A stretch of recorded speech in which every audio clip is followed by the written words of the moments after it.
Hoy contamos con un ingeniero que sabe lo que es ganar en Interlagos. Sabe lo que es triunfar allí. Es uno de los mejores ingenieros que hay en el mundo, sin lugar a dudas. Y es español. Y tenemos la suerte de tenerlo por aquí.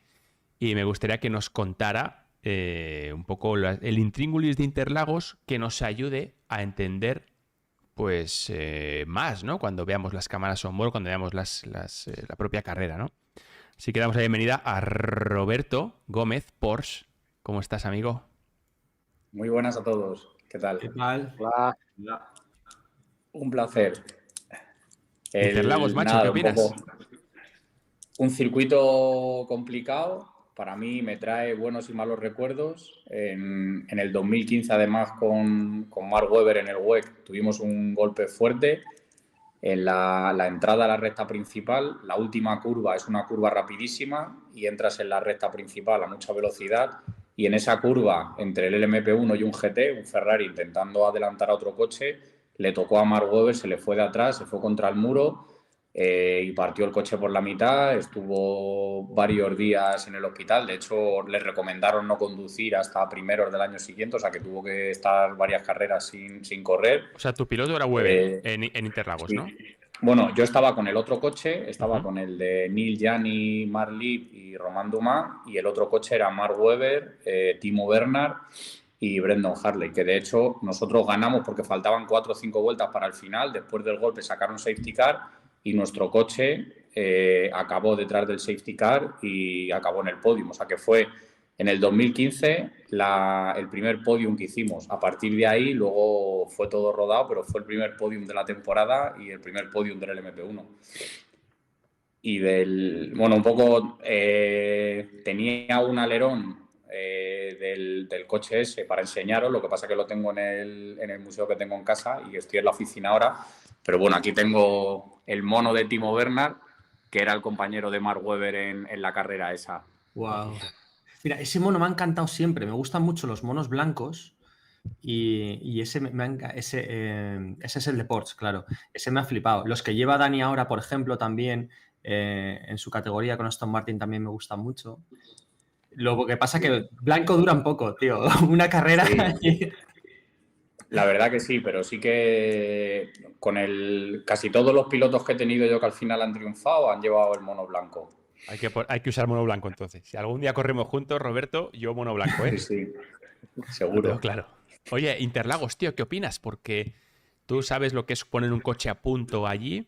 ¿Qué destacarías, macho? ¿Qué particularidades tiene? ¿Qué crees que tienen que hacer la Fórmula Uno, ¿no? Con este efecto suelo, con el tema de la rigidez. ¿Cómo lo ves, tío?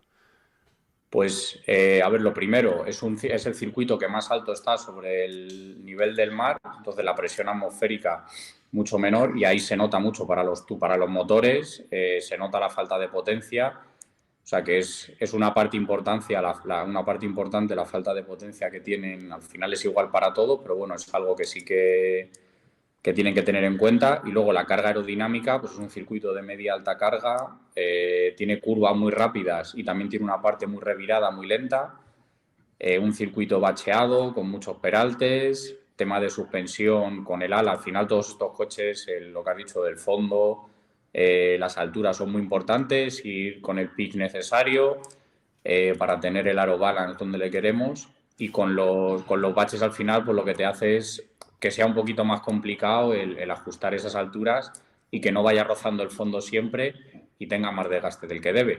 O sea que es un circuito que seguro que tendrán que trabajar bastante los ingenieros y llegar a un compromiso entre altura y que sea seguro para los fondos. Tiene también muchos cambios de altura. De hecho, la salida del pit lane, la primera vez que vas a Interlagos y ves la salida del pit lane, la bajada que hay después es impresionante. Es tipo spa que te impresiona. Y además, desde justo la salida del pit lane se ve toda la ciudad. O sea, que se ve al fondo toda la ciudad. También muy chulo para los pilotos. Es un circuito, como no hay muchos así en el mundo, con vistas a la ciudad, con curvas un poco rápidas, lentas, ¿Pones el coche a muy punto, técnico. Roberto, para la zona lenta, el segundo sector? ¿O pones el coche a punto para la frenada de las 6, para final de recta? ¿Cómo lo gestionas eso, tío? Al final, como lo solemos hacer es con simulaciones. Tú tienes los 3 sectores, haces simulaciones, siempre vas a ser más rápido en un sector que en otro y al final es encontrar el compromiso ese. De hecho, en la Fórmula 1, a través del GPS de todos los coches, puedes sacar un poco la telemetría de los demás y saber un poco en qué sector estás perdiendo o en qué curvas o rectas estás perdiendo comparado con los demás. Y en la Fórmula 1 siempre, ya que no tienes los datos de los demás, pero sí que puedes simular una vuelta, la telemetría de los otros y ver un poco dónde está tu punto débil. Y a partir de ahí, si estás viendo que estás perdiendo tiempo o demasiado tiempo en la zona lenta, pues intentas, sobre todo, quitar un poco de carga y dejar el coche más adaptado a la zona lenta, a lo que es que rote el coche. Para que rote el coche necesitas pues un coche quizá un poco más rígido de atrás, que a la hora de frenar gire mejor el coche, y sin embargo para la zona rápida necesitas un coche que se sujete con más carga aerodinámica. ¿Oís a Roberto? Creo que no lo escucháis, ¿verdad? Ha dejado de No. escuchar. Ha dejado de escuchar. Hostia, Ostras. ya ves. ¿Nos oye Robert? ¿Hola? Sí, Ah, vale. Vale. ahora sí. No sé qué ha pasado antes, me he desconectado y he vuelto a entrar. Ni No idea. sé cuál ha sido el problema. Robert, yo te quería preguntar qué lado de los neumáticos se desgasta más, el izquierdo o el derecho. Es un circuito sentido antihorario, entonces el derecho, sobre todo que casi todas las curvas rápidas son derecho. Son curvas izquierdas, por lo tanto el lado derecho es el que tiene algo más de desgaste. Se nota mucho eso a la hora de diseñar. O sea, las caídas, ¿tú crees que las caídas son simétricas o al ser un circuito que recordamos iba a ser oval, por eso tiene esa forma y luego se hizo la parte de dentro?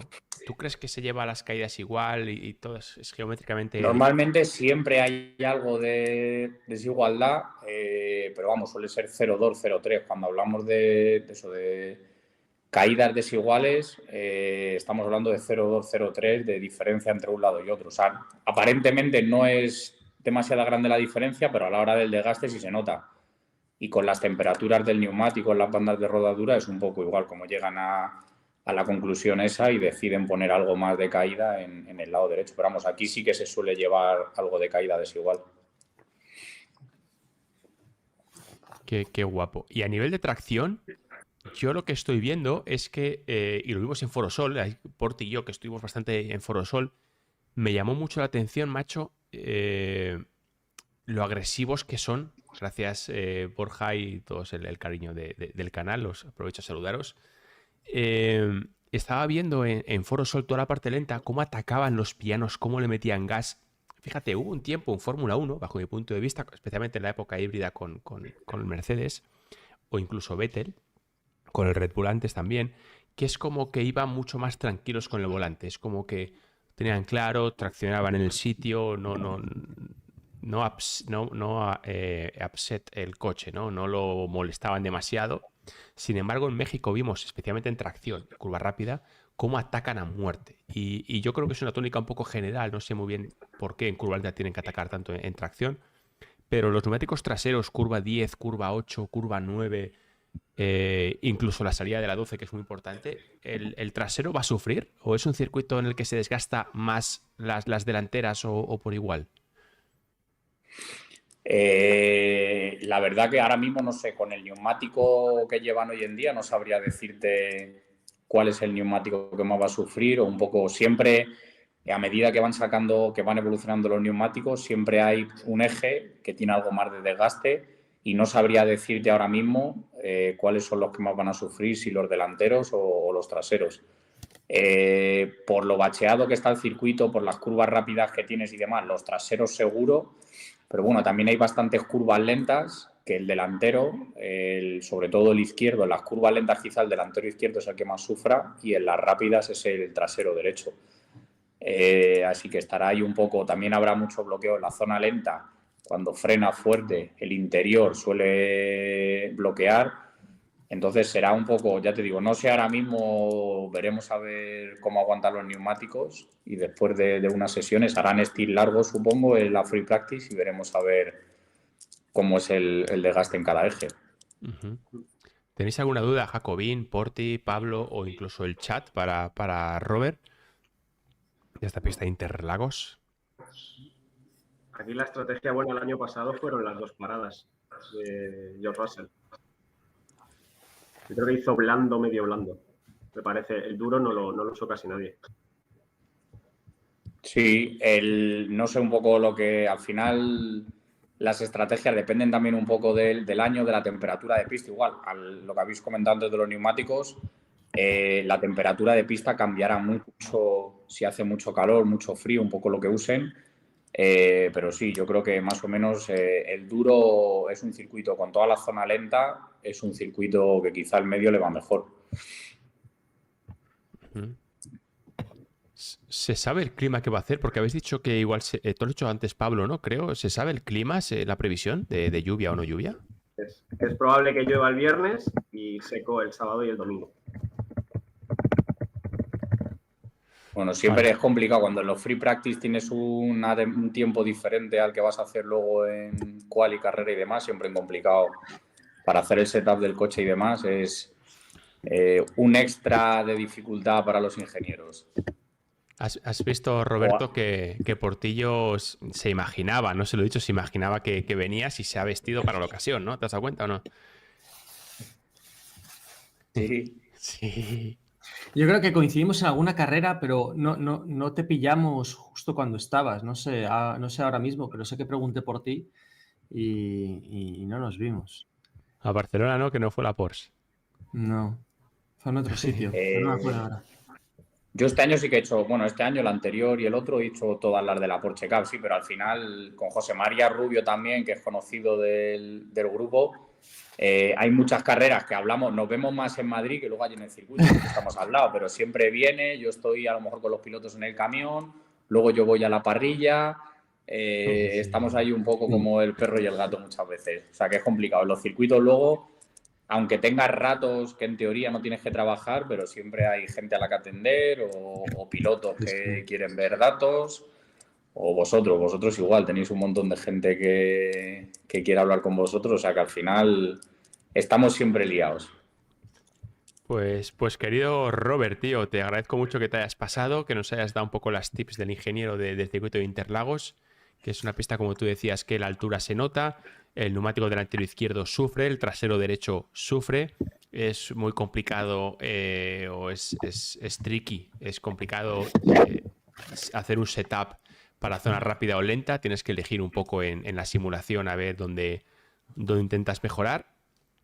Y has comentado también que los baches pues son determinantes a la hora de poner el coche a punto, donde además seguramente no sea simétrico. Hay cierta diferencia, hay tanta diferencia de curvas que hay un poco de diferencia en cuanto a la simetría, ¿no? En cuanto a caídas quizás del coche, ¿no?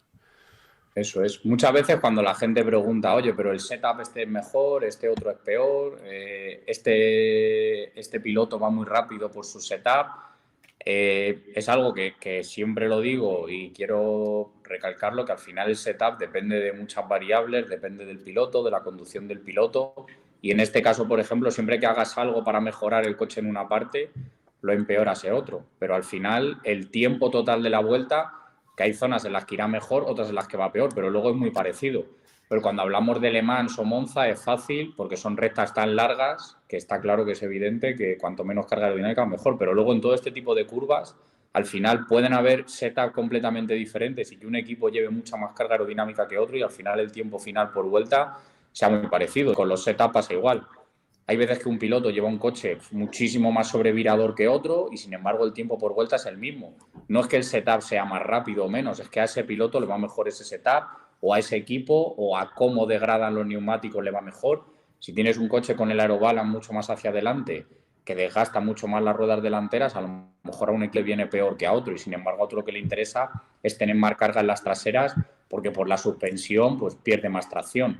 O sea que al final es un trabajo de los ingenieros, que no es que un equipo su setup vaya mejor o su carga vaya mejor, sino que es un trabajo de todo es un engranaje que tiene que funcionar y todas las partes tienen que estar, por así decirlo, sincronizadas. Muchas veces cambian los muelles traseros o delanteros, pones una parte del coche más blando y el piloto lo que nota es que la plataforma no frena.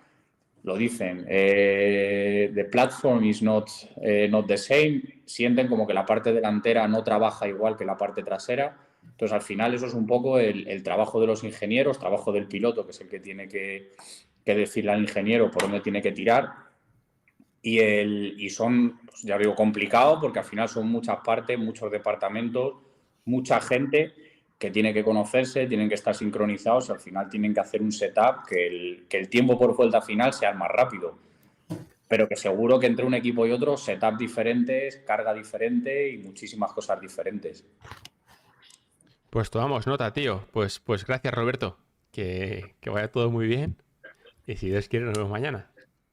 A vosotros, como siempre. Venga, Robert, un abrazo, tío. Gracias. Chao. Un abrazo. Chao. Chao. Chao. La verdad es